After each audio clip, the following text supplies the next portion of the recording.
Support for Recovery Talks, the podcast, and rockandrecovery.com provided by Ohio Means Jobs, Summit and Medina counties, recognizing that looking for a job can be tough, especially if you're also navigating a path to recovery.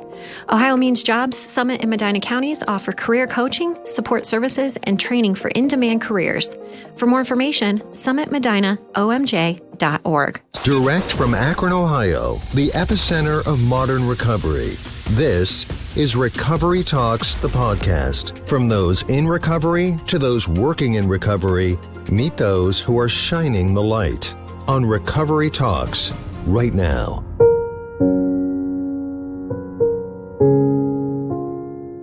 Welcome, everybody, to this edition of Recovery Talks, the podcast.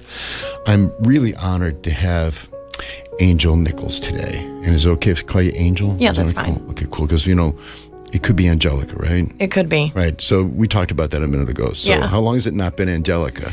Most of my life. Really? Yeah, I didn't like it as a kid. Really? It took time to grow into it, yeah. Did kids make fun of you and stuff when you said Angelica? They didn't. Really? No. Because I wouldn't have made fun of you either. Because I would be like, whoa, you're gonna do me. Yeah. So you've got a lot of really interesting letters after your name. I did some research on you. I went a searching. Right? So LPN, I think I'm familiar with. CDCA, I'm familiar with. But OCPS. Ohio Certified Peer Supporter. That's awesome. Yep. Okay, cool. Yep, all of them. So OCPS. So my certification is Ohio Peer Supporter. So it's a little bit different. So I don't know if that makes a difference or not. But I do know that there's a whole bunch of different classifications of peer supporter coming out now. Family-based, adult-based, and then... Right? So, I just saw yesterday a presentation on that. So you are clinical coordinator for ARC Recovery Services, right? And ARC stands for Addiction Recovery in Christ. It does. That's awesome. Yeah. Yeah, see, I know a thing. I know a thing, right? Yeah, you're doing well. I know a thing, For our listeners out there and our viewers out there that may not be familiar with ARC, ARC is a community organization that offers recovery services. And currently you have 2 recovery houses for men, right? And 1 brand new recovery house for women. You have capacity for 19 people. Yes. Right. Are they always full? They stay pretty consistent. Right. They stay pretty consistent. Right. So what's the average time that people stay there usually? The program that we have is 6 months to 1 year, but like I went through the program, I was there for 14 months. I've had somebody stay for 18 months. Right. It really is individualized. That's a great segue. Yeah. So eventually you ended up there, right? I did. Right. So obviously we are here because we are both people who are in recovery from substance use disorder, or at least I am. And, I've heard your story a couple different places, but I think it would be great for our listeners if maybe we talked about, how it is that we come here to talk. How did Angel get here? Sure. Well, I'm kind of like your typical concoction of a, ex-drug addict. I was born in Detroit, Michigan to 2 heroin addicts, in a trailer. It literally sounds like the opening to, I always goof around and say like 8 Mile or whatever, to just a bad movie, just a bad movie. Not that 8 Mile was bad, to whoever, that might offend somebody, but, both heroin addicts, born into poverty, had a bunch of identity issues growing up, meaning like I had to go to school in my grandparents' neighborhood, which was a primarily white neighborhood, middle class. I was living in the slums with my mom and my dad, and so I'd have to go into school. I'd have to lie about where I was from. I always felt like I stuck out. Or people knew that I was lying. So from the beginning, I had to lie about who I was, which created like this huge ripple effect in everything that I ever did or I laid my hands to or I even thought about.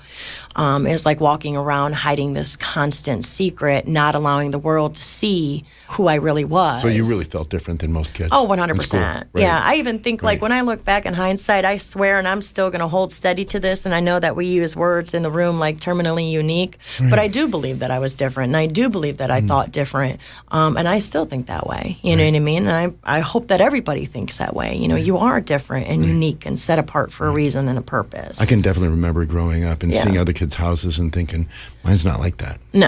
No, we were the weirdos on the block. You know what I mean? My parents were punks, and that wasn't, a big thing. My dad literally looked like, my stepdad looked like if Howard Stern and Aerosmith had a baby, that was their love child, was my dad. Lots of classic rock. Yeah. Really? Well, Yeah. no, just very, very, very Right, punk, very right. punk. I gotcha. Same thing with my mom, bracelets all the way from here to, Timbuktu up her arm and nasal piercings and all kinds of cool stuff. Yep. They were, now in hindsight, looking back, my parents were edgy. Right. You know what I mean? Right. But at the time, they stuck out. And again, that created the same type of issue in me. I didn't want to be seen.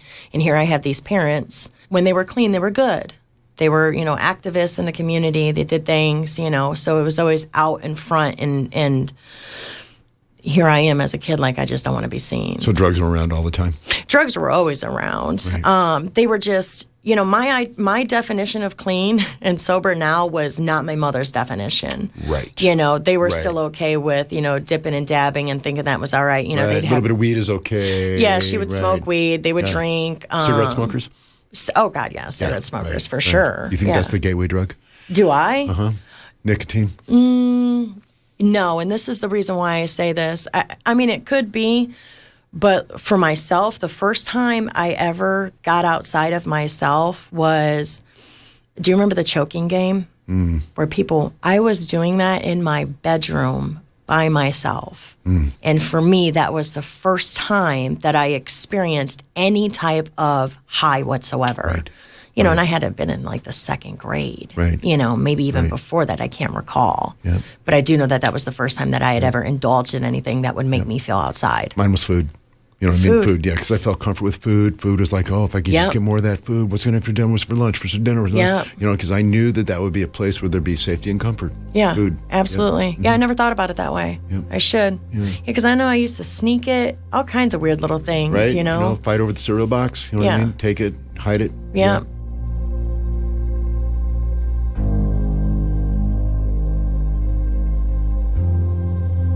So my parents, they were all like artists and musicians and, you name it. So we Right. always had really, really big parties.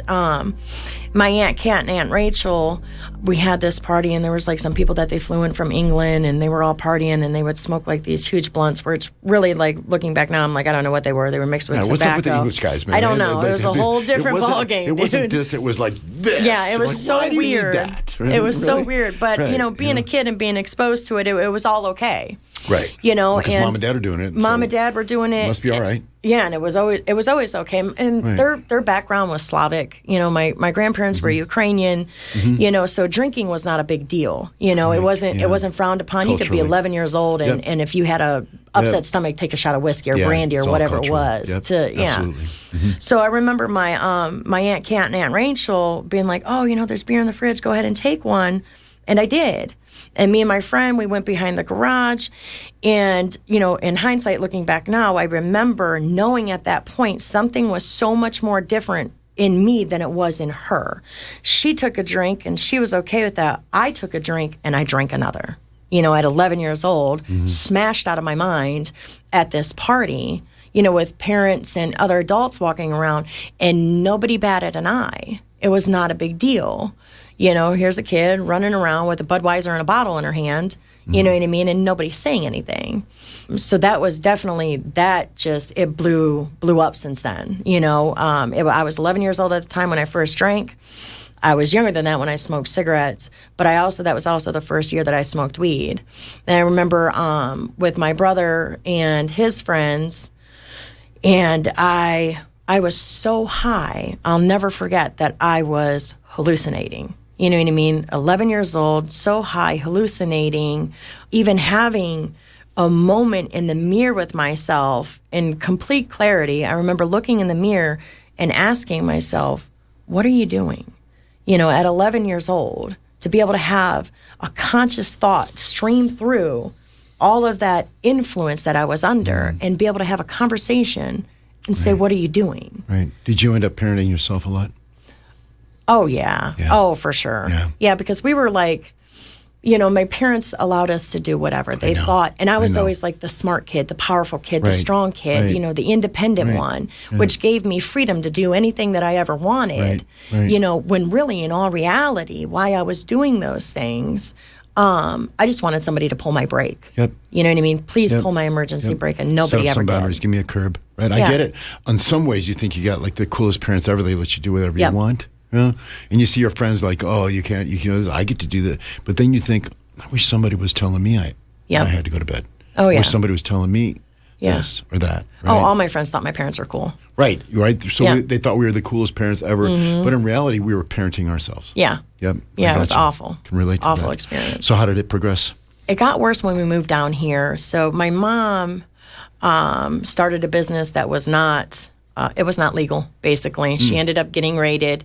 We moved down here, and that separation from everything that I'd ever known had created this disruption in my spirit where I didn't know what to do, and I felt like I was flailing. Right. When I ended up going to school here, I met people, and it was just off and running, because that's when, like, smoking blunts and weeds and weed kind of was very, very, very, very trendy. It was not a big deal. Right. And drinking, and it was the most worst drink ever. Like, I can remember things like Mad Dog.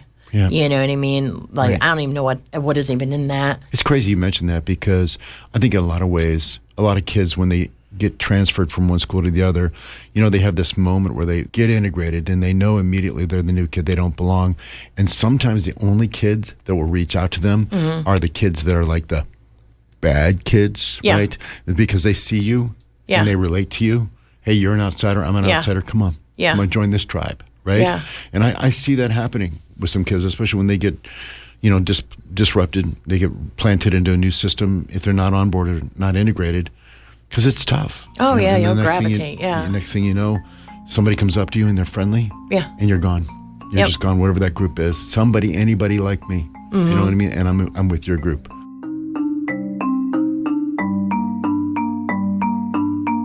Are consequences showing up in your life as far as using? No, I wouldn't have recognized them as consequences then. I stopped really kind of going to school. I did what I wanted, because there wasn't any parental consequences. I didn't know about the future life consequences that would create. How can you? You know what I mean? How can you? Right. So no, to me, it was, my life was fine. It was okay. I was doing what I wanted. Right. My soul, on the other hand, was in turmoil. Empty. It was in turmoil. Right. It was excruciating pain for me all the time. Right. What we're talking about, I think, is, and we're talking about recovery at this point. I'm sure we're going on the path. I mean, for all of us who are in recovery, we talk about a biopsychosocial cure, right? I mean, the bio, it's not that difficult to understand what happens to your body when you become addiction.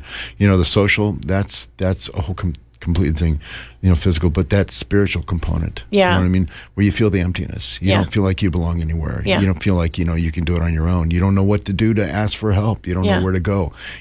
For me, I grew up in a home where there was this really strong faith, right? But it was kind of like hey, we got to go to church. Yeah. Right? And then it was like, well, it's Sunday, we got to, I think it was more for show. You know what I mean? But it was what everybody did in the neighborhood, because it was that neighborhood where there was a school and people went to the church. And so I don't know. I remember very clearly early on having a sense of faithfulness, having a sense of a higher power, and then it went away. You know what I mean? And it was gone for a long time. Yes.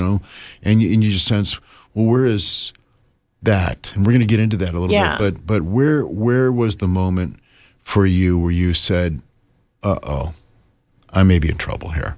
I may be in trouble, because obviously things progress. I mean, our stories are probably a lot alike as far as it continues, and maybe consequences start showing up a little bit. Oh, okay. And then all of a sudden there's a moment where you go, I'm in trouble. Something just happened. Was there that moment for you? I think it was like a series of moments, but I got so good at hardening my heart towards those moments. The one that sticks out the most to me is like towards the very, very, very end, of my addiction and in my darkest days. I remember coming to a place within myself that I knew that if I didn't stop, I was going to get killed. Right. I was going to get killed. The people that I was running with were scary. Yeah. They were scary people. Yeah. One of them's in prison now for shooting somebody in the face. Right. You know what I mean? Take a look around and you go, what am I doing here? Yeah. And what am I doing it with these did. people? Right? Yeah, that's how I was. I was in such a dark place, but I knew, and that's kind of like even in my last moments where, you have this cry out to God to listen. you do it or I will. Right. You know what I mean? And I meant it. And I know I meant it. Like, it makes me want to cry when I think about it because of the total destruction that I was in. I feel it right now across this room. Yeah. I feel it, that moment. Because those of us that have been through that moment, we can all describe sometimes several moments where we can say, wow. Yeah. Wow, I can't ever believe that it was that bad in that moment. And you look around, for me, waking up in the morning and knowing I can't go to work again.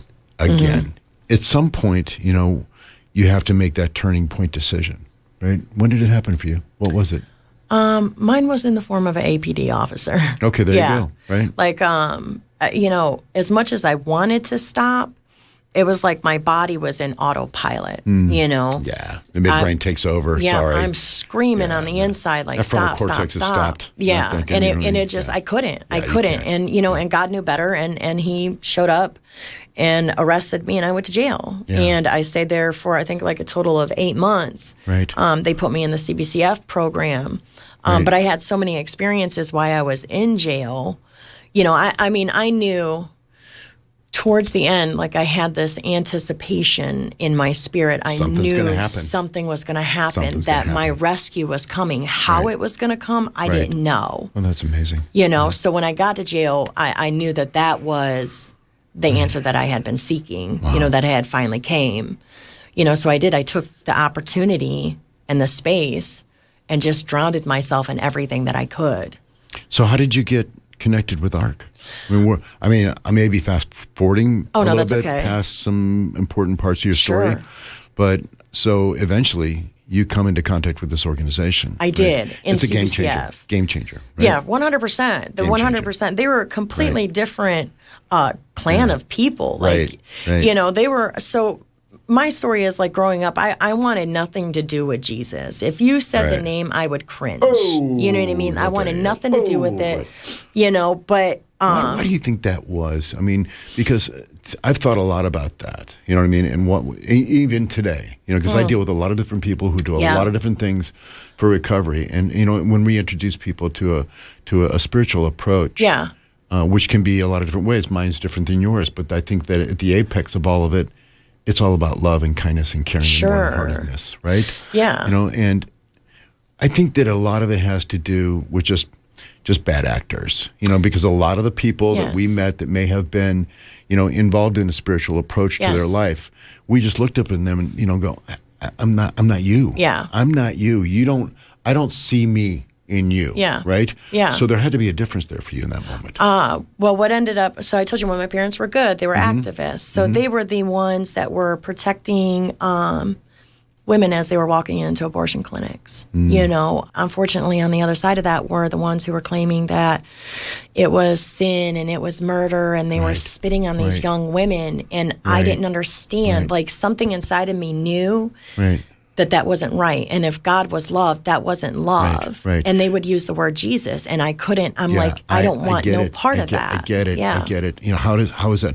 And for the people who may be listening to this podcast who may have different opinions, there's no disrespect going on here. We're just talking about the experiences that we have known as we have known them. What is real for us, our truth. Yeah, it's just and my I think story. that's what I encourage, no matter what it is, when you're talking about any faith-based approach, is you have to speak from your own truth. Yeah. That's it. And I sense that even some of them may have different approaches than I do. You can always sense when it's honest, and authentic, and it's warm-hearted. Yeah, absolutely. That's really the difference. Absolutely. Or if it's a mean-spirited, like, you got to do what I want you to do because you didn't do what I want you to do, you're bad. Yes. You're bad. Yeah. And I already felt bad enough. You know what I mean? I knew I wasn't like everybody else. Oh, my God, right. I didn't need anybody to tell me please don't. I was worse. Right. Yeah, you know what I mean? please Because don't. it hurt enough. Yeah. It hurt enough to me that I wasn't like your family. I didn't go to your schools. I didn't have a family dinner every night at 5 o'clock. I already felt bad enough. Right. Don't tell me that. Yeah. You know what I mean? Don't make me feel worse. And I can remember very clearly those bad actors making me feel like, you know what, this can't be it. Yeah. This can't be it. You know what? I think this is a good spot for us to take a little break. So we'll be right back after this. Our lives are not lived sequentially. After all, we're not a DVR. We have lives that take us in multiple directions, and sometimes absorbing our favorite podcasts are done sporadically and out of sync. We might have large amounts of time to listen and get caught up on episodes, and other times life in general just, gets in the way. But here's the thing.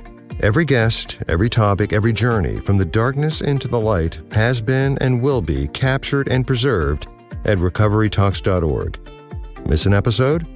No, you didn't. Every one of them is safely stored and kept in one place, designed to be listened to whenever life allows it. Recovery Talks, the podcast, at recoverytalks.org. You had a discovery moment. Yeah. Oh, when Ark came in? Yeah. Yeah. So I ended up meeting somebody through there, and they were like, oh, come to church with me. Her name's Alicia Casper, actually. Mm-hmm. She used to go there. I'm getting ready to go see her in Florida. We're still friends. She still made it through the program. Yeah, it's fabulous. And I was experiencing all that the churches that CBCF had to offer within, and those were really cool. Mm-hmm. But when I went to Community of Christ, when I walked through the doors, you were talking about that voice that you heard earlier when we were having a conversation outside. Something happened within me. It was like this familiar feeling of comfort and peace and love. And at the same time, I heard the word home. Mm. And I didn't know exactly what they meant, but I knew I was at peace with whatever was going to happen afterwards. Yeah. And the people that were there were just like me. They were drug addicts, you know what I mean, in recovery, whether or not if it was from codependency, methamphetamines, alcoholism, you know what I mean, overeating, gambling, it sex, didn't matter. food, whatever. Gambling, sex, food, it did not matter. I wasn't a leper. I wasn't separate. Right. I belonged somewhere. And they were so welcoming and open and understood grace and love and mercy and compassion. And those were all of the things that I needed. Right. And when it all comes to the same thing, obviously, because we had a little discussion before we began where I said that I had grown up in a Christian family. I think that the teachings of Jesus of Nazareth are just badass. Excuse my language, but I'm going to say it. I think they are. Kindness, taking care of others, sharing, caring, taking care of the sick. But for me today, where I'm at in my journey is I'm studying, Buddhist teachings, and that has a lot to do with warm-heartedness and kindness and good intentions, right intentions, which I think they all meet. Again, they all meet at the same place. Yeah, absolutely. So for those of our listeners that may be getting uncomfortable with our discussion right now, right, RV, let me just say that, there are a number of very credible agencies out there that do support faith-based initiatives. One of them is the, obviously, SAMHSA, which is a Substance Abuse and Mental Health Services Administration, and its parent agency, the parent agency, the Department of Health and Human Services, has developed a program which is called the Center for Faith-Based and Neighborhood Partnerships, which integrates information from SAMHSA with faith-based communities. And currently they are funding over 800 agencies with grants across the United States. Beautiful. So don't tell me that's not a way you can't work. Yeah. Don't tell me. I don't want to hear that. Yeah. And, I think that one of the things we deal with when we talk about people in recovery, because you're a peer supporter, obviously you're much more than that. Because I work as a volunteer, you're really in there and really doing it. And I have such great respect for what you do. I mean, I'm on the fringes, just trying to catch an outlier every now and then, but you're really in deep. One of the things we talk about when we talk about faith-based initiatives is spiritualism, is people have their own scripting, like you were talking about. They have their own, hey, don't know, oh, you're going to say the God word, whoa, you just lost me, dude, just lost me, dude. And, and I try and tell them the story about a higher power, or I ask them a question. I've got a little funny parable, which our listeners have heard 100 times about the car. But, I always want to say that if you don't believe in a higher power, just tell me, can you change the sunrise tomorrow? Right. Stop that rainstorm from coming in? Oh, so there might be a power that's greater than you. Maybe. That's a good point. That's a good point. A little bit, right? Yeah. So don't tell me that there isn't. And I always ask people to say, look at what medical science understood 100 years ago versus what they understand now. Yeah. So don't tell me that the impacts of a deeply spiritual tradition that is based in kindness and warm-heartedness and caring and love can't make a change and a difference in people's lives. Right. Don't yes, absolutely. tell me that. Because I don't buy. Yeah. I don't buy. So obviously, you hooked up with ARC. Yes. And just a little bit about ARC. This is a really well-known organization in the city of Akron, Ohio. Phone number is 330-253-8803. And that's, if you're listening out there and you're feeling like this message resonates with you, please pick up the phone and make a call, because you're going to meet incredible people like Angel, and she's obviously now a clinical coordinator. That sounds like a lot of work. Sounds fancy. Clinical coordinator, man. It's like, whoa. It sounds like a lot of people you got to be responsible for. Tell me what you do. What's your day like? Oh, it depends on the day. Really, right? And people ask me, Yeah. Uncle Shannon, what do you do during the day? I'm like, I don't know. What person am I yeah, it today? depends Today on I'm the day. podcaster boy. Tomorrow I'm executive consulting client.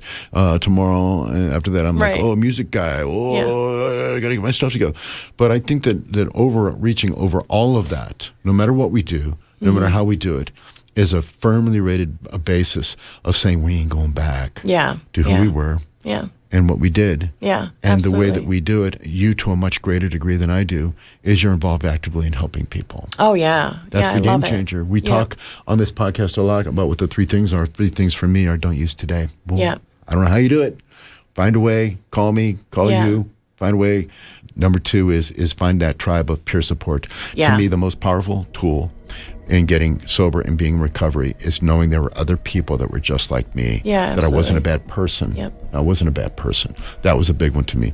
And the third thing is once you get it, you give it away. You know, kind of what we're doing right now in our own way. Yeah, So absolutely.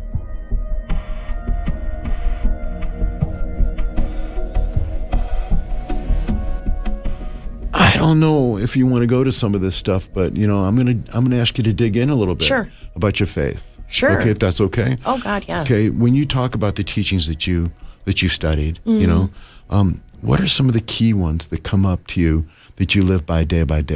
I have mantras. I write them on a card. I have one actually in my book, which I forgot to bring out and set on the counter. I was going to be a really cool guy and have it right there, but I forgot all about it. What can I Yeah. say? But what are some of the key teachings that keep you together when you start your day? What are those things that you think about? The teachings of your traditions. Like what I typically do. Well, that's so broad because I feel like I'm always in it. Right. I mean, obviously for me, Yeah. right? I try to try and have respect for everybody I come into, whether or not we're Right. agreeing or not, especially Yeah. when it comes to spiritual Yeah. things, right? Yeah. If you have a different tradition than Yeah. me, then more power to you. Yeah. You know what I mean? Because if I believe you're sincere and your intentions are good, right? How do the folks that come into your organization, let's say they don't have a lot of belief, what are the things that help them come to believe? I mean, because you're around other people. I mean, what is it? You see something, you see a behavior in people, you see a group of people that follow teachings, you go, I respect that. I want to be like that. I mean, Yeah. because when you're at the front door sometimes, it's kind of tough. It is. You know? So typically, like with a person, so a lot of the problem is with us, we have an identity issue when we come in, whether or not if it's because we come into agreement with beliefs of like unworthiness, Right. or I'm not good enough, Right? or I stick out, Right. I don't belong, Because I have none no of us in purpose. recovery ever felt that way, right? Right. Right. So people come in with that. And I don't want to say like I see it physically because it's not always physically. You know what I mean? Like sometimes I can look at somebody and know, You do. that there's a particular brokenness in you. Right. Suffering is easy to see for us, isn't it? Yeah. You know why that is? Because we know what it feels like to suffer. Right. Absolutely. Absolutely. So for myself though, like daily, like one of my things really is just to kind of get out of my own way. You know what I mean? Like I just want to be a channel of God's peace. I want to do his work, however that might look. I let him lead me and guide me. There's a lot of things that I stick to as far as like teachings. I do thoroughly believe in like speaking the word of God over myself. Right. I did have identity issues. So there's things that I say like I am the righteousness of God in Christ Jesus. You know what I mean? I am above and not beneath. He makes me the head and not the tail. I am blessed with all of the spiritual blessings. I've heard you do this. Right. I'm a partaker That's in his powerful. divine nature. I watched you do it from a podium. Yeah, And absolutely. you quieted a room. Yeah, absolutely. And I believe in that, Right. because I know that the things that the world had spoke to me and things other people had spoke to me to try to tell me what my identity was weren't bearing any fruit. They were leading me down a path of death. Right. And what it was that God had for me, I wanted. Right. Right. So however however I needed to do, whatever I needed to do, I did it. Right. You're preaching, sister. I feel it. And I you ever saw- consider the ministry? I Did you do. ever? I am. Yeah, okay. yeah, absolutely. I can Yeah, I feel do that from messages. you. I can feel that Yeah. from you.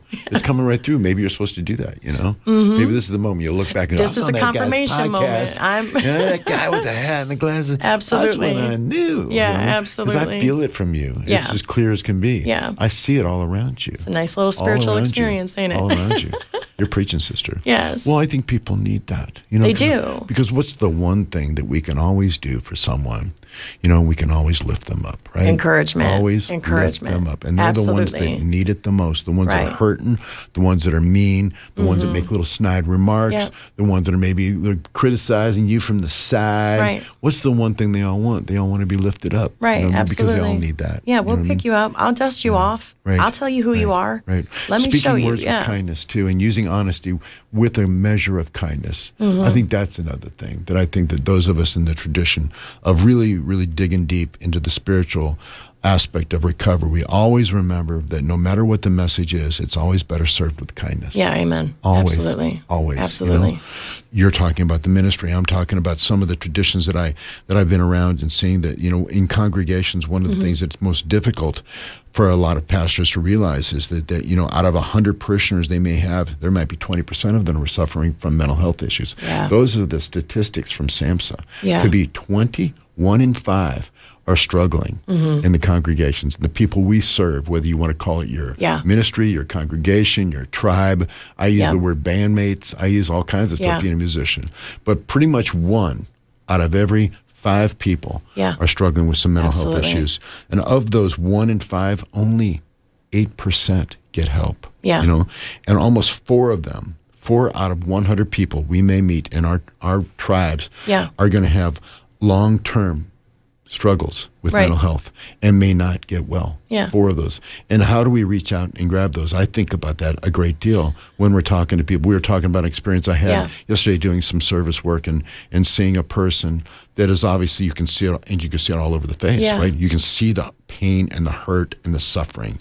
And, and those are long-term problems that we may or may not be able to help and solve, So, I guess what we can always do, in the notes that I made here, is we can always share our stories in faith. Yeah. Okay, whatever your faith tradition is, whether it's yours, whether it's mine, as long as it's delivered with warm-heartedness, kindness, and love, and we can always, work hard in our communities to reduce that stigma. Yeah, you got to slay the stigma. Because I think one of the things that I hear, especially among peer supporters, the most difficult thing they have to communicate to and I'm going to use this word, non-believers of people in recovery, from substance use disorder or mental health issues, is that there is really an illness or a disorder going on there. Absolutely. Most people think it's behavioral. You're just not, you're not following the line. Yeah. If you would just, if you could just, why don't you go get a job? Yeah. Right? If you just got a job, everything's going to be fine. Yeah. Don't now you you're understand minimizing it's work? the human being. It's work. Yeah. It's work. Yeah, You know what absolutely. I mean? Right? Because, you need to be an earner. Right. You know what I mean? When you may not realize, I can't be an earner because I can't leave my room because I'm paralyzed with depression. Oh, yeah. Yeah. Right? Or fear. And there's so many things. Right. Do you see those people in your program? Absolutely. How do you help them? Absolutely. How do you help them? Well, if they're within our scope of practice, then they stay within us. Right. You know what I mean? But we usually refer people out for any type of psychiatric care medications. Right. But it's the same thing. It's just love and kindness and caring and talking about it,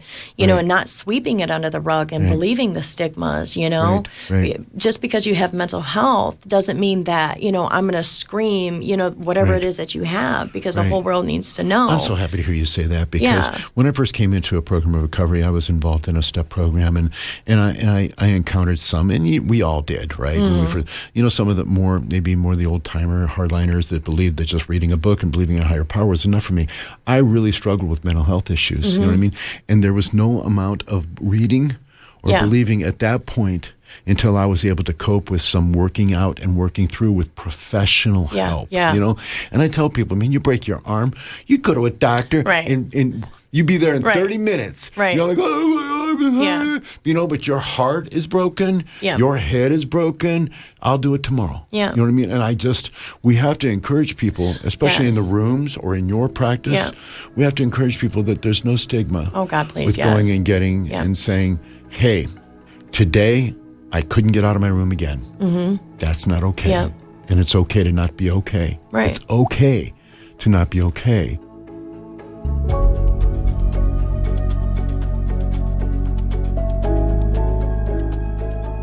It's the stigma that is the only thing separating us from the people who believe and don't believe. And so how do you address that when you talk to people about stigma? Because I'm sure they tell you stories about, yeah, I'm here, but boy, my family, when my family's going to come visit, or when I talk to my family, they're not going to understand. They're not going to get it. What are the things that you say to help those people? Well, typically, usually with things like that, it's because we believe a lie. Yeah. You know what I mean? We believe a lie. So we kind of address the lie, even individually, because I do counseling, and then I also teach IOP. But even we do almost a whole week on barriers and stigmas and what we're really in recovery from. Because most of the time, yes, I understand I have mental illness. I'm in recovery from that, but I need to recover from the things that the world has told me that I am. Right. Or what my family has told me that I am. The stories in my head. Right. So if I can build up who you are on the inside, when your family comes knocking and whatever words or stones they might have to throw, you're able to withstand that. Right. And that's what I can do. Do you role playing sometime with in clients? IOP? Yeah. Oh God, yes. I know, right? Oh yeah. I used to hate we do that. All that. I know, but it's so beneficial. It used to make me cringe. Hate. But then when I did it, I was like, okay, it wasn't that terrible. Yep. And then it was like doing push-ups, right? It's the first one? Yep. It's repetition. It's the first one. It's repetition. That first push-up that every morning when I hit the floor, I'm like, I don't want to do it. But that's really what it is. It really is. Is overcoming that ability. It is. In art and in writing, we call it the art of resistance, right? The hardest part for me being a writer isn't the writing. It's the sitting down to write, because I got to get a cup of coffee first. I got to let Martin the dog out, and then I forget the text, and they got the thing. I have a shirt on my head. That's not it. Yeah, it's sitting down to write, because once I do the work, sit down to do the work, it's there. Yeah, but it's that art of resistance. Is who comes up. Yes, this is great. I mean, there's some stuff coming up, right? We want to talk about. Recovery Fest. This is Recovery Fest. You can see our camera here, folks. You can see this. So tell us a little bit about your event. I mean, obviously, there's a lot of people that are involved in these events, and it's always funny to me when people come to see me or my band play. They're saying, "Oh, you do so much." I'm like, "Yeah, let me introduce you to the people that really do the work here." Yes, there's a whole team. Because I get to walk on and be Mr. Rockstar Boy and play the guitar and sing. But no. That's not how it happens. How it happens is a lot of people get together with a lot of planning and a lot of hard work and a lot of sweaty days. Yep. So tell us a little bit about your event, because I was there last year and I sweated. It's pretty good size. I think we usually have an average about 600 people. That's amazing. Yeah, it's pretty good. We have food trucks, inflatables for kids, and the amount of resources. I can't remember if it was 60-something or 80-something resources, and it's everything that you can think of in the community and even in some of the adjoining counties. Everything from substance use disorder, treatment facilities, to community resources, to resources for kids. And then, of course, we have a couple speakers that will come. They'll give their story. And then we have live music. That this year it's the Community of Christ worship team. That's awesome. Which, oh my gosh, we really are. I'm not even trying to toot our own horn, but we're pretty cool. You sing? Do you sing too? I do. Absolutely. I had a feeling we were relating on that level there. Absolutely. We could see each other. Absolutely. Okay, cool. My heart is in it. The Recovery Fest this year is the 5th of August, but this is a yearly event. Yes, it's yearly. So if you happen to be listening to this podcast or watching this YouTube video, then you could go online at arcrecoveryservices.com. Okay, say that one more time. One more time. Arc Recovery Services. Yep, Google it. You'll find us. That's cool. Yep. And so it's a free event? Is that what's happening? It is 100% okay, cool. free. Absolutely. 100% free. And just to remind everybody, there's going to be live music, food, trucks, recovery tables, speakers, inflatables. I want inflatables. I like inflatables. It's a whole course. I don't want to blow them up, though. Okay. But this year is called Capture the Moment, Recovery Fest 2022.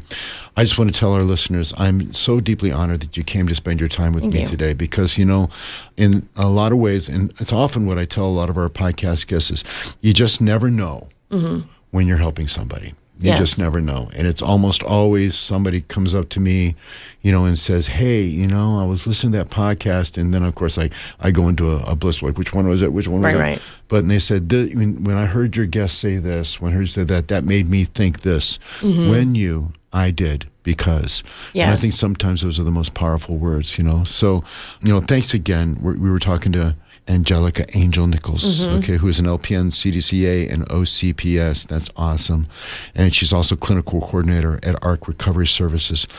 From the bottom of my heart and from all our listeners, thank you for coming here today. Thank you. It's an honor. So if you're listening out there, just make sure that you can find us at all the places you can normally find us. You can find Recovery Talks, the podcast, at recoverytalks.org. And remember that the most important thing for all of us out there is to stay standing, stay connected, and steady on. Thanks again. Thank you.